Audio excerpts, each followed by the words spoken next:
Et sur les différentes crises en cours dans le pays, le président du PADES impute l'entière responsabilité aux autorités politiques quant aux options choisies par l'opposition républicaine pour se faire entendre. Dr Ousmane Kaba dit les soutenir mais n'entend pas s'y associer car son parti n'aurait pas été consulté. Il est au micro d'Antoine Kourouma. Par rapport à la Cour constitutionnelle, nous avons été l'un des premiers partis à dénoncer toutes les manœuvres qui cherchent à déstabiliser la Cour constitutionnelle parce que nous partageons tous un très gros soupçon, c'est le gros soupçon de manipulation de la Constitution. Si on veut que cela s'apaise, il faudrait que les conseils de la Cour constitutionnelle fassent des déclarations qui puissent apaiser les Guinéens. C'est très important. En ce qui concerne la crise politique, elle dure depuis le lendemain des élections. J'ai été le premier à dire qu'il fallait annuler ces élections vu l'ampleur des fraudes. Malheureusement, on ne m'a pas écouté. Et je crois que nous sommes encore en train de gérer les conséquences de ces fraudes électorales massives depuis ce temps. Ils n'en peuvent plus d'être sevrés de leur gagne-pain. Les travailleurs de l'unité industrielle d'Akajou de Kagbélé ont manifesté ce mardi pour revendiquer le paiement de 3 mois d'arriérés de salaire. Igor Ish International Cash Holding est en faillite. Les travailleurs ne comptent pas baisser les bras. Mohamed Valek Touré, Djibril Kaba Kamara. L'usine de transformation d'Akajou de Kagbélé, prise d'assaut ce matin par les travailleurs. Ils réclament le paiement de 3 mois d'arriérés de salaire à leur patron qui ne voudrait pas respecter le contrat. La société est en faillite, nous sommes en congé, oui, mais en recrutant d'autres personnes encore les faire venir travailler. Ça c'est un, en faisant réduire les salaires. Tous ceux qui ont à 1,5 million, en le réduisant à 600 000. Tous ceux qui sont à 3 millions, en le réduisant à 800 000. L'entreprise Igor H International Cash Holding est une usine de transformation d'Akajou qui emploie plus de 250 travailleurs.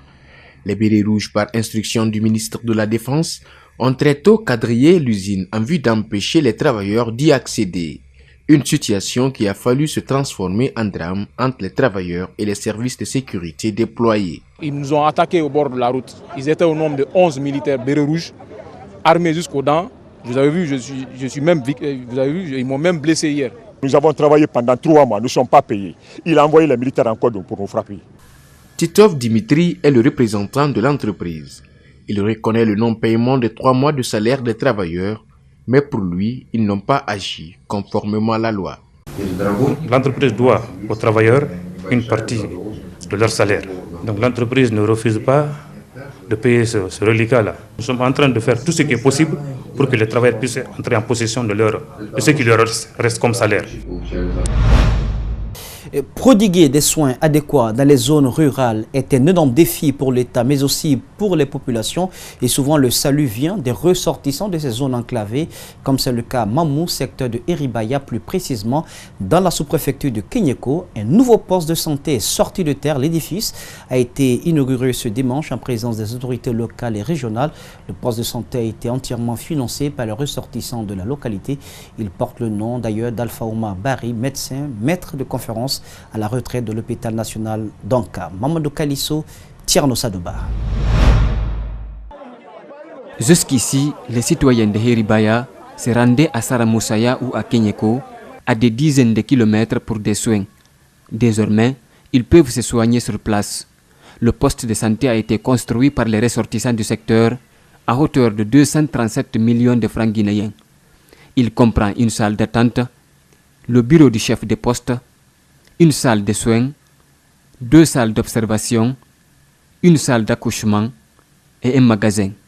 Je pense qu'après cette réalisation-là, nous pouvons faire face au gouvernement et ils pourront nous assister. Parce que quiconque vient voir cette infrastructure-là pourra vraiment nous aider dans le cadre de la réalisation d'autres infrastructures. Donc ce qui nous a poussé à construire ça, c'est pour la santé de nos populations et des populations environnantes. C'est la DPS de Mamou qui a coupé le cordon inaugural.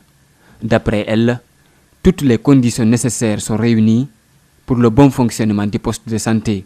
C'est une façon de rapprocher les soins des bénéficiaires. Et il y a un agent de santé, il y a un équipement que le ministère a donné en partie et il y a un équipement que les ressortissants ont mis en place. On va mettre le tout ensemble pour que la population bénéficie non seulement des soins préventifs, mais aussi des soins curatifs. Et que les femmes enceintes soient prises vraiment en charge, que les enfants soient vaccinés et que les accouchements se passent au niveau du poste de santé. Ces postes de santé portent le nom du docteur Alpha Oumar Bari, médecin à la retraite. Un geste de reconnaissance pour son combat dans le cadre de l'amélioration des conditions sanitaires des Guinéens. C'est pour moi un grand plaisir de reconnaissance de la population de Yeribaya.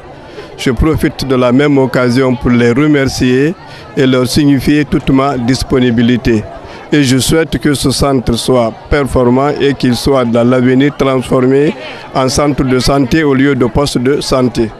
Après le poste de santé, les ressortissants de Yeribaya comptent construire une école franco-arabe.